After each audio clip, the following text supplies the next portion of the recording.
पुराने जमाने की बात है। बगदाद के पास एक गांव में एक गरीब किसान अब्दुल रहमान रहता था। वह बहुत मेहनती और ईमानदार था। उसकी आमदनी कम थी, लेकिन वह हमेशा हलाल रोजी कमाने पर विश्वास रखता था। पहली परीक्षा, ईमानदारी का इम्तिहान। एक दिन अब्दुल रहमान अपने खेत में हल चला रहा था कि अचानक उसे जमीन में कुछ कठोर महसूस हुआ। जब उसने मिट्टी हटाई तो उसे एक पुराना संदूक मिला। उसे खोलने पर पता चला कि उसमें सोने चांदी के सिक्के और कीमती जवाहरात भरे हुए थे। यह देखकर उसकी आंखें चमक उठीं, लेकिन फिर उसने सोचा, यह खजाना मेरा नहीं है, शायद यह किसी और का हो। वह संदूक लेकर गांव के मुखिया के पास गया और ईमानदारी से पूरी बात बता दी। गांव के लोग उसकी सच्चाई से प्रभावित हुए, लेकिन कोई भी उस खजाने का मालिक नहीं मिला। जब यह बात बगदाद के खलीफा हारून अल रशीद तक पहुंची तो उन्होंने अब्दुल रहमान को दरबार में बुलाया और कहा, तुम इतने गरीब हो, फिर भी इस खजाने को छूने तक का लालच नहीं किया।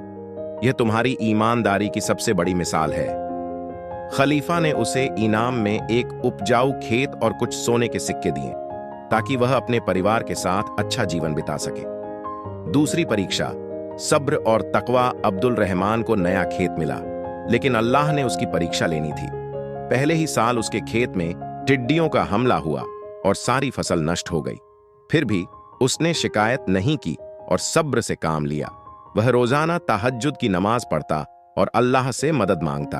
एक दिन एक बुजुर्ग सूफी उसकी झोंपड़ी के पास आए और बोले, बेटा, अल्लाह अपने नेक बंदों की परीक्षा लेता है। सब्र और तकवा रखो, अल्लाह तुम्हें उससे भी ज्यादा देगा जितना तुमने खोया है।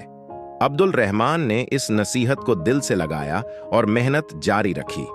अगले साल उसकी फसल पहले से भी अच्छी हुई और वह धीरे धीरे समृद्ध हो गया। अंजाम, नेक बंदे की बरकत। कुछ सालों में अब्दुल रहमान बगदाद के अमीर किसानों में से एक बन गया, लेकिन उसने कभी अपनी सादगी और ईमानदारी नहीं छोड़ी। वह गरीबों की मदद करता, मस्जिद बनवाता और हमेशा हलाल कमाई पर जोर देता। एक दिन खलीफा हारून अल रशीद ने उससे पूछा, तुम्हारी बरकत का राज क्या है? अब्दुल रहमान ने जवाब दिया, ईमानदारी, सब्र और तकवा। जब इंसान अल्लाह की रजा के लिए मेहनत करता है और किसी का हक नहीं मारता, तो अल्लाह उसे ऐसी जगह से रोजी देता है जहां से वह सोच भी नहीं सकता।